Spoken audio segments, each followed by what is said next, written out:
it's important for us to seek this out. And yet Mhm. so many interviews touched on, so many times we've heard from people, yeah, but this is scary to me. Mhm. What if I hear something that I can't do something about? What if I hear something that I don't want to do anything about? What if, there's a lot of resistance to it. And it goes back to the honest criticism is hard to take, especially from a relative, a friend, an acquaintance, or a stranger. It doesn't matter. Most of us are not relishing in the idea that, oh my gosh, I wonder if somebody will critique me today.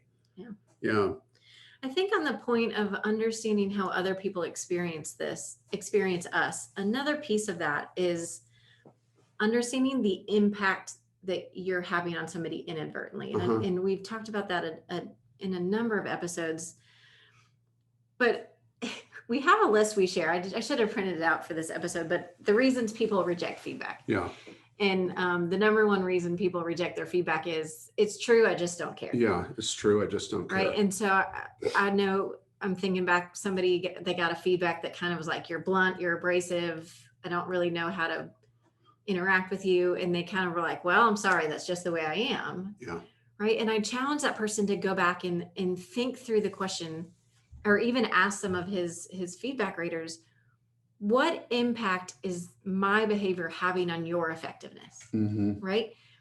And even in your example with Sean, like if you're breathing and not being open with what was going on that was stressing you out was impacting Sean's ability to be effective, you should know that, Mm-hmm. right? I should know if my behavior is causing somebody, if my structure in like commitment to a process is keeping somebody from being able to innovate, or if your flexibility is keeping somebody, or your lack of clarity, right? You own that a lot, that Mm-hmm. that you're not always the most clear in giving directives.